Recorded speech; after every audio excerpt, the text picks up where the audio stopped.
নমস্কার বন্ধুরা, আমার চ্যানেলে আপনাদের স্বাগত। তো প্রতিদিনের মতো আজকেও একটা নতুন ধরনের ভিডিও নিয়ে এসেছি। আজ বানাবো পেঁপের সম্পূর্ণ নিরামিষ একটা রেসিপি। যারা পেঁপে খেতে চায়নি এইভাবে একবার করে দেবেন, তারাও কিন্তু চেটেপুটে খেয়ে নেবে। তো চলুন দেখে নেওয়া যাক আমি কিভাবে পেঁপের এই রেসিপিটা রান্না করি। এখানে নিয়েছি একটা মিডিয়াম সাইজের পেঁপের অর্ধেকটা। পেঁপেটাকে ছুলে করে এই যে ভিতরের অংশটাও বাদ দিয়ে করে ভালো করে ধুয়ে নিয়েছি। আর নিয়েছি একটা গ্রেটার। এরপর পেঁপেগুলো গ্রেড করে নেব।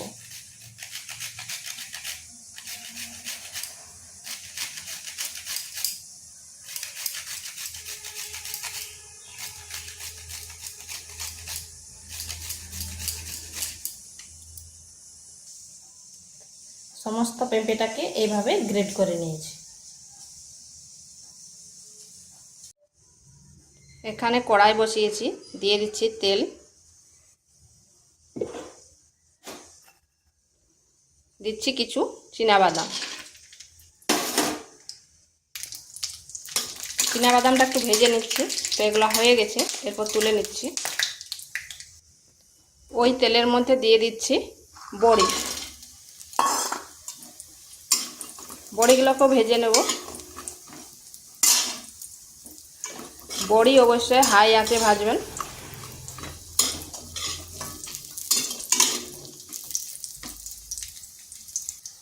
বড়ি যদি হাই আঁচে ভাজা হয় তাহলে কিন্তু তেল টানেননি।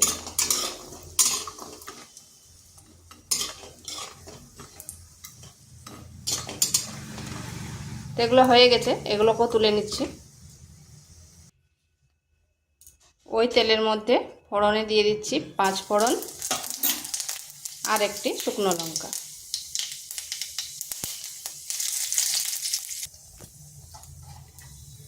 দিয়ে দিচ্ছি মিডিয়াম সাইজের দুটো আলুকে।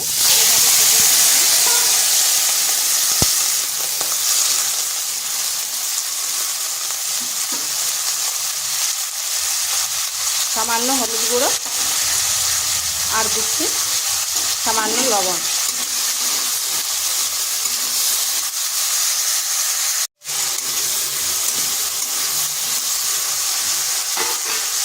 এটাকে 2 মিনিট ঢাকা দিয়ে রেখে দিচ্ছি।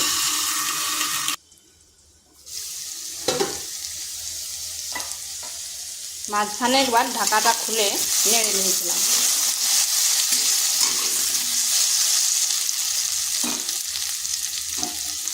দিয়ে দিচ্ছি এখানে আদা আর কাঁচা লঙ্কার পেস্ট।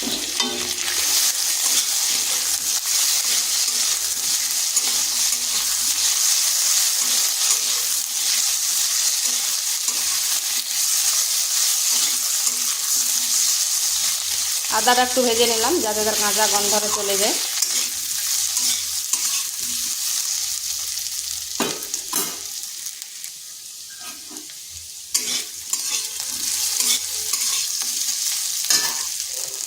এখানে দিয়ে দিচ্ছি সামান্য একটু জল।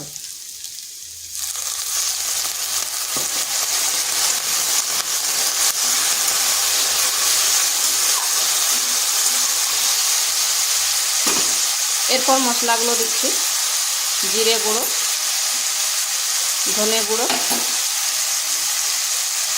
লঙ্কার গুঁড়ো আর হলুদ গুঁড়ো। জল এই জন্য দিলাম যাতে মশলাটা না পুড়ে যায়। এবার ভালো করে আলুর সাথে কষে নিচ্ছি।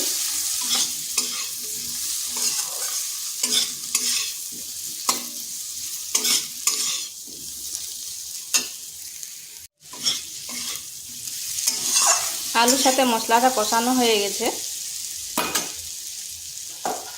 দিয়ে দিচ্ছি পেঁপেটা।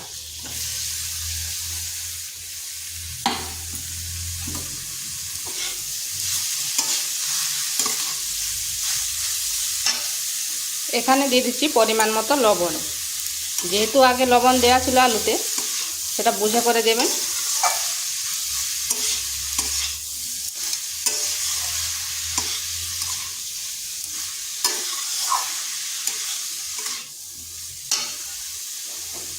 দিয়ে দিচ্ছি সামান্য চিনি। যেহেতু নিরামিষ রান্না, একটু মিষ্টি মিষ্টি ঝাল ঝাল হলে সেটা খেতে ভালো লাগবে।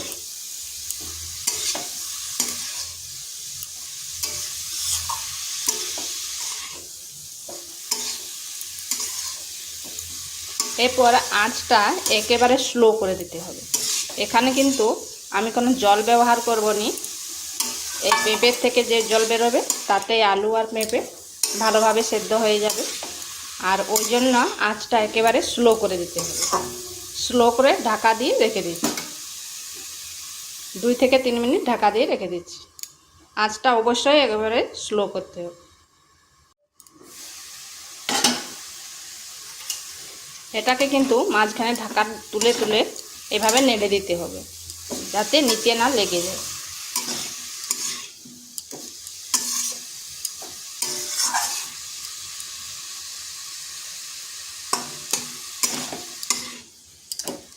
আলুটা প্রায় সিদ্ধ হয়ে এসছে, তো এখানে সামান্য একটু জল দেব। একেবারে 1 চামচের থেকেও কম, হাফ চামচ। এটাকে আবারও ঢাকা দিয়ে রেখে দিচ্ছি। মাঝখানে ঢাকা তুলে নেড়ে দিতে হবে।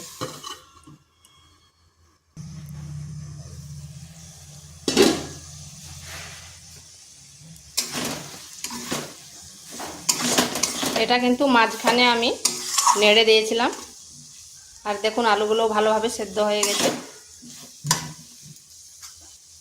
এখানে দিয়ে দিচ্ছি বড়িগুলো যে গুঁড়ো করে রেখেছিলাম, মানে ভেজে করে হাতে ভেঙে করে রেখেছিলাম।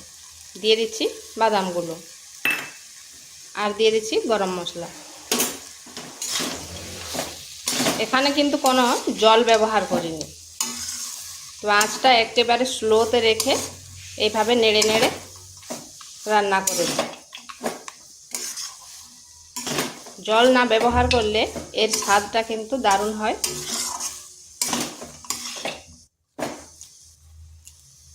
এটাকে ঢাকা দিয়ে আবারও 2 মিনিট রেখে দিচ্ছি, তাতে বড়িগুলো নরম হয়ে যাবে আর গরম মশলাটা সমস্ত তরকারির মধ্যে হয়ে যাবে।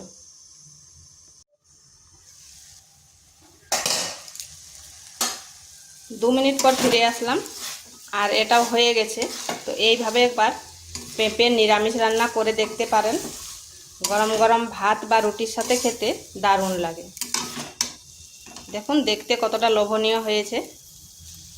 তো ভিডিওটা ভালো লাগলে লাইক, শেয়ার, কমেন্ট অবশ্যই করবেন। আর নিত্য নতুন রেসিপি পাওয়ার জন্য চ্যানেলটিকে সাবস্ক্রাইব করবেন।